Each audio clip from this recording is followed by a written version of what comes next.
ये गुरुदेव नाम किसका, ये गुरुदेव नाम किसका, ये गुरुदेव नाम किसका। नर नारियों, बच्चे और बच्चियों,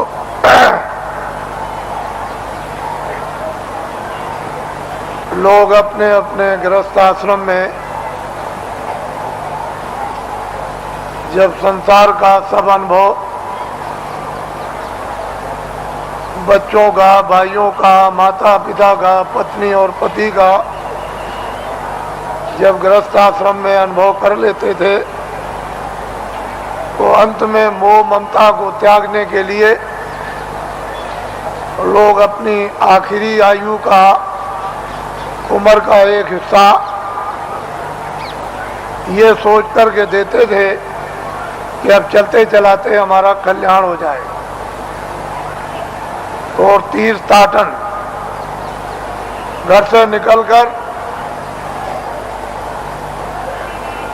भागवत या गीता कराकर और भोज कराकर देशाटन के लिए, तीर्थ यात्रा के लिए निकल पड़ते थे और ये हाथ जोड़ते थे कि हम आ गए तो आ गए, अब हमको ये समझो कि हम नहीं हैं। हमारा यदि समय पूरा हो जाए तो हम बीच में ही चले जाएंगे। इस तरह से लोग घर से निकलकर तीर्थों में, देवस्थान में, ऋषियों मुनियों महात्माओं के आश्रम में लोग आखिरी आयु में भ्रमण करते थे। ये आशा तोड़कर जाते थे कि अब हमको घर में वापस नहीं जाना, और रास्ते ही में उनका शरीर शांत हो जाता था।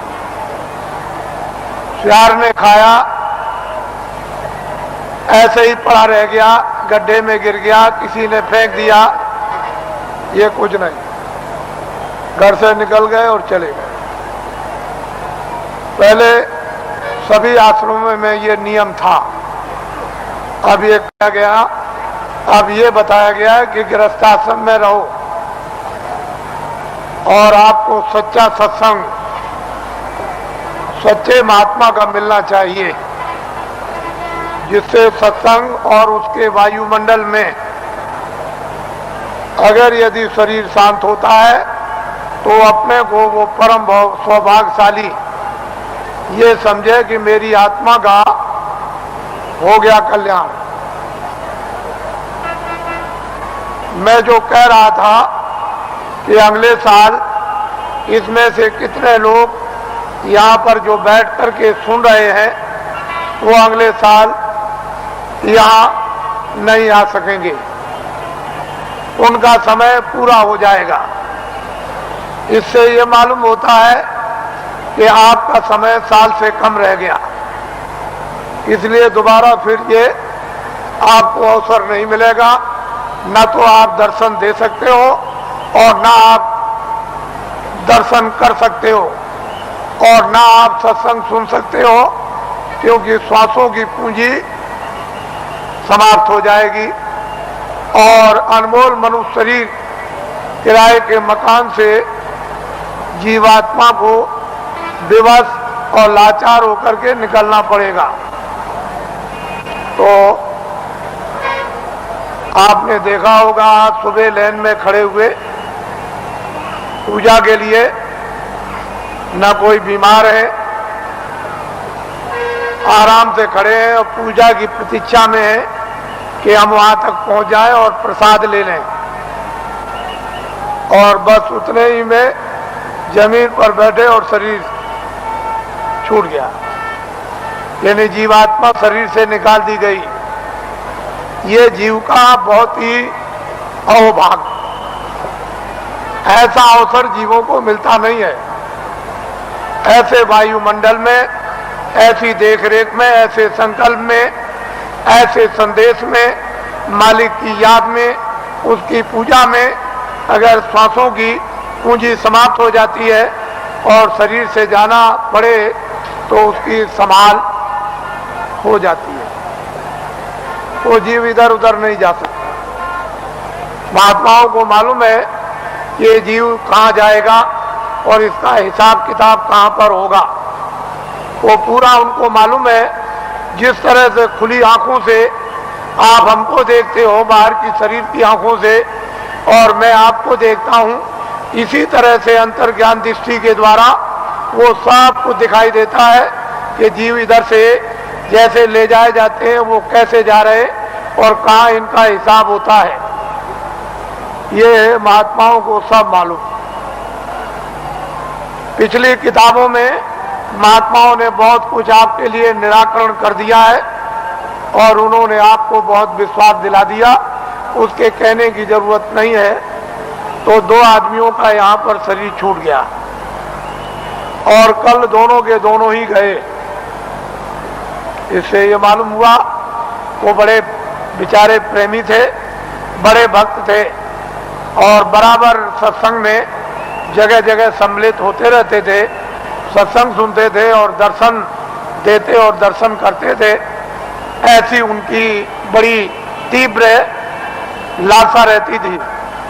तो ऐसे लोगों का तो वैसे भी काम हो जाता है। जो नामदानी जंगल में रहते हैं, जो यहाँ सत्संग में नहीं आए, अगर उनका भी शरीर छूटता है तो उनके लिए भी इंतजाम बंदोबस्त करके रखा है कि उनकी भी जीवात्मा गड्ढे में नहीं जा सकती। उनको मालूम है कि कहाँ किस समय पर। इसके माने ये नहीं है कि यहाँ सत्संग में बैठे हैं और आपका दर्शन कर रहे और दर्शन दे रहे और वो जंगल में जीव जो है वहां से चला गया, ऐसा नहीं। उन्होंने पहले ही से इंतजाम करके पूरा रखा है और उनको मालूम रहता है कि जीव यहाँ से नामदानी जा रहा, उसका इंतजाम कर दिया। उसके कर्मानुसार, उसकी साधना अनुसार फिर तुरंत शीघ्र देर कुछ नहीं लगती, मिनटों का भी काम नहीं, और उसको ये फिर मनुष्य जन्म दिलवा दिया जाता और ऐसे वायुमंडल में जन्म मिलता है जहाँ आसपास में सत्संगी यानी प्रेमी सत्संगने स्त्री और पुरुष रहे, और जैसे ही वो बच्चा बड़ा होता है फिर नामदान प्राप्त कर लेता है और वहां से साधना फिर शुरू कर देता है। यदि बीच में फिर उसकी साधना अधूरी रह जाए और फिर वो अपना शरीर छोड़ दे तो फिर उसकी संभाल हो जाएगी और ऐसी जगह पर उसको जन्म दिलवा दिया जाएगा कि फौरन सत्संग में फिर आकर और नामदान को प्राप्त कर लेगा और जहां से साधना छूटी है फिर शुरू कर देगा। वहां तक के लिए उसको कोई मुश्किल नहीं पड़ेगी। वो आनंद फानन एकदम तत्क्षण बताते ही उसका काम होगा और आगे उसके लिए थोड़ी मेहनत करनी है। इस तरह से जीवों की नामदान देने के बाद संभाल हर तरह से होती रहती है, बशर्ते यह है कि आप कोई बुरा काम न करें, किसी का आप कत्ल न करें, हिंसा न करें, कोई चोरी न करें, डकैती न करें, अमानवीय काम न करें। जहां तक हो जाए तहां तक सूझ समझ से इन सब चीजों से बचे रहे और जो गंदगी आपके पास में जमा है वो जल्दी से उसको उतार दिया जाएगा। लेकिन जब आप गलती कर लोगे और तुम ये नहीं समझोगे कि मालिक देख रहा और जितने नामदान दिया है वो देख रहा, तुम उसको और मालिक को अंधा समझोगे तो वो कर्म जमा हो जाएगा और उसकी आपको सजा मिल जाएगी।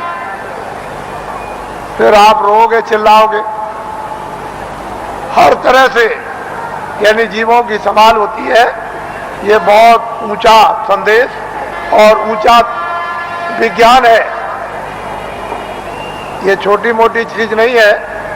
उनको सब मालूम है कि जीवात्माएं कैसे उतरती हैं और कैसे चढ़ती हैं और मनुष्य शरीर में कैसे डाली जाती हैं और किस तरह से निकाली जाती हैं। फिर ये किन किन योनियों में इनके जाने का हिसाब होता है और उनके तार यानी उनकी डोरियां किस किस तरह की हैं और कौन कौन सी डोरी किस किस योनि में, 84 में या नरकों में या भिन्न भिन्न अलग अलग नरकों में, 4 खानों में, 84 लक्ष योनियों में, ये महात्माओं को सब जैसे आईने के सामने खड़े हो जाओ ऐसे दिखाई देता है।